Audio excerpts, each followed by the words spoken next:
Hello दोस्तों, स्वागत है आपका हमारे यूट्यूब चैनल पॉलिटिक्स 007 में। तो दोस्तों, टीएमसी के बागी जो सांसद है उन्होंने nationalist citizen party of India में शामिल होने का निर्णय ले लिया है। दोस्तों, जो बागी नेता है उन्होंने लोकसभा स्पीकर ओम बिरला को एक चिट्ठी लिखकर एनसीपीआई में शामिल होने की घोषणा की है और उन्होंने स्पीकर से एक रिक्वेस्ट भी की है कि उनकी सीटिंग टीएमसी के नेताओं से अलग की जाए। अभी देखिए, एनसीपीआई जो एक पार्टी है वो इससे पहले कहीं पिक्चर में नहीं थी। उनका ना कोई सांसद है ना कोई विधायक है। अभिषेक बनर्जी ने स्पीकर ओम बिरला को एक खत लिखकर कहा है कि जो बाकी सांसद है उन्हें किसी तरह का रिकॉग्निशन नहीं मिलना चाहिए।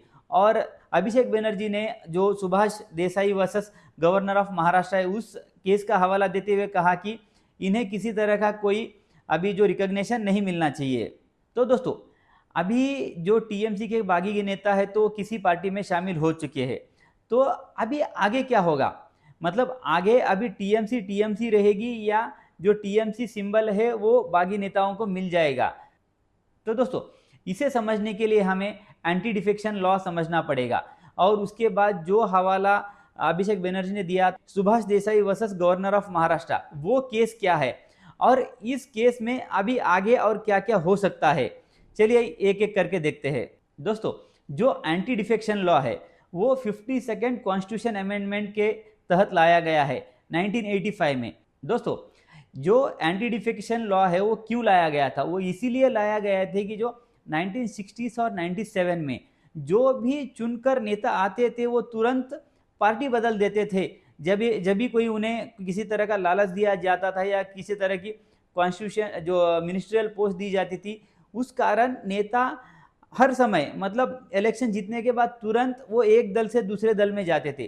तो इसीलिए एंटी डिफेक्शन लाया गया ताकि जो है पॉलिटिकल स्टेबिलिटी बनी रहे और नेताओं में जो पार्टी का है एक कंट्रोल रहे और पार्टी में डिसिप्लिन रहे।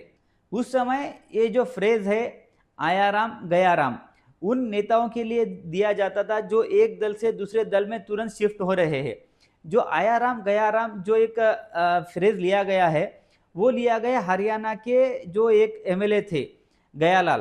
तो वो थे कि उन्होंने कुछ ही समय में बहुत सारे जो पार्टीज उन्होंने चेंज की थी।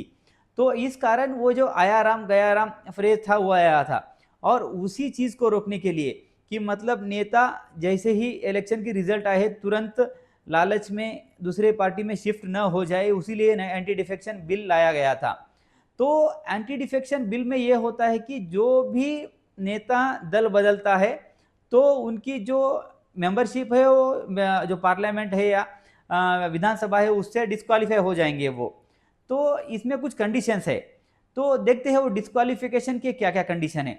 देखिए, अगर कोई नेता वॉलंटरीली अपने स्वेच्छा से किसी एक पार्टी से दूसरी पार्टी में जाता है इलेक्शन जीतने के बाद तो उनकी सदस्यता रद्द हो जाती है। मतलब ऑफिशियल किसी रेजिग्नेशन की ज़रूरत नहीं होती है उस केस में। जब भी वो नेता एक पार्टी से दूसरी पार्टी में शिफ्ट हो जाता है तो ऑटोमेटिकली उनकी सदस्यता रद्द हो जाती है। और दूसरा है जो ऑफिशियल विप होता है उनके जो निर्देश अगर नेता मानने से मना कर दे उस केस में भी उनकी जो सदस्यता है रद्द हो सकती है। ताकि जो भी इंस्ट्रक्शन आते हैं किसी विधेयक पर या किसी चीज़ पर वोट करने का पार्लियामेंट में, अगर वो इंस्ट्रक्शन को नहीं मानते हैं जो इलेक्टेड मेंबर्स है तो उनकी जो मेंबरशिप है डिस्क्वालिफिकेशन के अंडर आ सकती है। और दोस्तों, तीसरी एक कंडीशन है इंडिपेंडेंट के केस में। अगर कोई जो विधायक या संसद इंडिपेंडेंटली किसी सीट से जीत कर आता है और वो तुरंत इलेक्शन जीतने के बाद या रिजल्ट आने के बाद किसी पार्टी में ज्वाइन होता है तो उनकी भी सदस्यता है जो पार्लियामेंट या विधानसभा से रद्द हो सकती है। और चौथा है नॉमिनेटेड मेंबर्स, मतलब जिस नेताओं को नॉमिनेट किया जाता है चेयरमैन या द्वारा या एमएलसी के जो चेयरमैन थे उनके द्वारा, तो इन दैट केस अगर वो 6 महीने के अंदर किसी पार्टी को ज्वाइन करना है तो कर सकते हैं। लेकिन अगर 6 महीने के बाद अगर वो किसी पार्टी को ज्वाइन करते हैं तो उस केस में भी उनकी सदस्यता रद्द हो सकती है। दोस्तों, इसमें कुछ एक्सेप्शंस भी है। अगर पूरी पार्टी अपने मेंबर्स के साथ दूसरे पार्टी में शामिल होना चाहती है उस केस में उनकी सदस्यता रद्द नहीं होगी।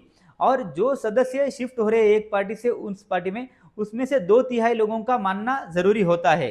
तो इसमें 2 कंडीशन है, पूरी पार्टी शामिल हो और उसमें 2/3 लोग भी मानना जरूरी है। तो इसमें कौन डिसीजन लेता है कि इनकी सदस्यता रद्द होनी चाहिए या नहीं होनी चाहिए? देखिए, जो स्पीकर होते हैं विधानसभा के या लोकसभा के, और या जो चेयरमैन होते हैं राज्यसभा के या विधान परिषद के, उनका डिसीजन ही फाइनल माना जाता था 1992 तक। लेकिन दोस्तों 1992 में एक केस होता है, किहोटो होलन वर्सेस जचिलू केस, जिसमें जो स्पीकर का जो भी डिसीजन होता है वो कोर्ट के द्वारा रिव्यू किया जाएगा। यानी डिसीजन जो भी होगा, स्पीकर जो भी डिसीजन देंगे, जो भी कंडीशंस है उनके डिस्क्रिप्शन के अंदर, वो जो भी डिसीजन होगा वो जो कोर्ट है उसे रिव्यू करेगा। मतलब अभी जो भी हो रहा है वो मामला कोर्ट तक जा रहा है, यानी स्पीकर का डिसीजन फाइनल नहीं है। यानी कोर्ट इसमें देखेगा कि क्या क्या मैटर चल रहा है, उसके ऊपर वो अपनी राय दे सकता है या उसकी विपरीत भी जो अपना जजमेंट है वो दे सकते हैं। तो दोस्तों, जो अभिषेक बनर्जी ने स्पीकर को एक चिट्ठी लिखी है और उसमें उन्होंने Subhash Desai versus governor of Maharashtra case का एक हवाला दिया है, जिसके तहत उनका कहना है कि ये जो भी बागी सांसद है उन्हें किसी तरह का रिकॉग्निशन नहीं मिलना चाहिए स्पीकर की तरफ से। देखिए, 2019 में शिवसेना और बीजेपी ने मिलकर इलेक्शन लड़ा था और जीता भी था, और जो मामला आ गया था सीएम की सीट को लेकर, शिवसेना का यह मानना था कि 2.5 साल का फॉर्मूला हो, पहले 2.5 साल बीजेपी की तरफ से सीएम रहेगा और अगले 2.5 साल में शिवसेना की तरफ से सीएम रहेगा। लेकिन उन दोनों में बात नहीं बनती है और उद्धव ठाकरे वो अपने एनसीपी और कांग्रेस के साथ गठबंधन कर लेते हैं और सरकार बना देते हैं। तो दोस्तों 2022 में एकनाथ शिंदे बगावत कर देते हैं और वो अपने 45-50 विधायकों के साथ एक अलग गुट बना देते हैं। वो अपने बागी जो विधायक है उनके साथ जो सरकार बनाने का दावा ठोक देते हैं। लेकिन उसमें क्या होता है ना कि जो गवर्नर है वो उन्हें डायरेक्ट फ्लोर टेस्ट के लिए बुला लेते हैं। गवर्नर को क्या करना चाहिए था कि उद्धव ठाकरे की पार्टी को एक चांस देना चाहिए था। अगर वो मेजॉरिटी प्रूव नहीं करते हैं फ्लोर टेस्ट में, तो वो विधायक जो बागी विधायक है उन्हें मौका देना चाहिए था। तो इस केस में क्या हुआ, उन्होंने एकनाथ शिंदे को डायरेक्ट न्योता दे दिया फ्लोर टेस्ट करने का, और उसमें वो जो मेजॉरिटी है प्रूव कर देते हैं और सत्ता में आ जाते हैं। तो दोस्तों इसके बाद क्या होता है, सुभाष देसाई जो शिवसेना के नेता है वो एक रिट पिटीशन फाइल करते हैं कोर्ट में। उनका कहना था कि पहले मौका उनकी पार्टी को मिलना चाहिए था मेजॉरिटी प्रूव करने का, जबकि गवर्नर ने अपने डिस्क्रिप्शन से डायरेक्टली जो एकनाथ शिंदे है उन्हें वो मौका दिया गया था। तो इस बीच जब तक ये फैसला आता उसके पहले ही जो शिवसेना के उद्धव ठाकरे थे उन्होंने अपने सीएम पद से इस्तीफा दे दिया और सरकार गिर चुकी थी तब तक। तो कोर्ट ने ये कहा कि जो भी डिस्क्रिशनरी पावर्स है गवर्नर के पास वो अपनी मनमर्जी से कुछ भी नहीं कर सकते हैं, उन्हें एक ठोस आधार होना चाहिए जो भी सरकार गिर रही है, और उसके वो कंसिडरेशन में लेते हुए वो दूसरे पार्टी को मौका दे सकते हैं फ्लोर टेस्ट का। तो दोस्तों उस जजमेंट में कोर्ट ने ये कहा था कि जो भी फैसला गवर्नर ने लिया वो अनकॉन्स्टिट्यूशनल है, लेकिन तब तक उद्धव ठाकरे रिजाइन कर चुके थे, इसलिए वो उन्हें रिटर्न सत्ता में नहीं ला पाई। तो दोस्तों अभी ये जो टीएमसी में चल रहा है इस केस में आगे क्या होगा, तो दोस्तों देखिए, बागी नेता तो दूसरी पार्टी में शामिल हो गए, उन्होंने जो भी फैसला है कुछ तो सोचा होगा कि कॉन्स्टिट्यूशनल या लीगल जो भी प्रोसीजर है उसके तहत उन्हें प्रोटेक्शन मिलनी चाहिए। देखिए, वो किसी पार्टी में शामिल हुए हैं, उन्होंने सेपरेट कोई गुट नहीं बनाया और ना ही उन्होंने पार्टी सिंबल को क्लेम किया है अभी तक के लिए। उनके नेताओं का ये कहना है कि वो दूसरे पार्टी में शामिल हो रहे हैं और जो भी पार्टी सिंबल क्लेम करने की प्रोसीजर है या जो भी वो क्लेम करेंगे आगे चल के वो आगे देखा जाएगा जुलाई में। तो दोस्तों महाराष्ट्र के केस में एकनाथ शिंदे ने सरकार बना ली थी क्योंकि पहले ही उद्धव ठाकरे ने जो है अपने पद से इस्तीफा दे दिया था।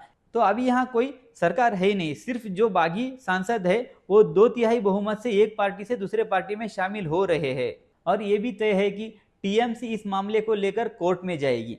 देखिए, टीएमसी का ये आर्ग्यूमेंट है कि भले ही 2/3 सांसद दूसरे पार्टी में शामिल हो गए हैं, लेकिन जो दूसरा कंडीशन है, जो पूरी पार्टी है वो अभी भी शामिल नहीं हुई है, और जो बागी सांसद शामिल हुए हैं वो अनकॉन्स्टिट्यूशनल है और उनकी सदस्यता रद्द की जाए। तो दोस्तों ये जो भी केस है ये तो कोर्ट जाना तो तय है। तो जो भी फैसला स्पीकर ओम बिरला लेते हैं उस पर जुडिशियल रिव्यू तो होगी और उसके बेसिस पे कोर्ट आगे का जजमेंट दे सकता है। तो दोस्तों देखते हैं इस केस में आगे क्या होता है। अगर वीडियो पसंद आई हो तो लाइक करो, अपने दोस्तों के साथ शेयर करो और चैनल को सब्सक्राइब करो। जय हिंद।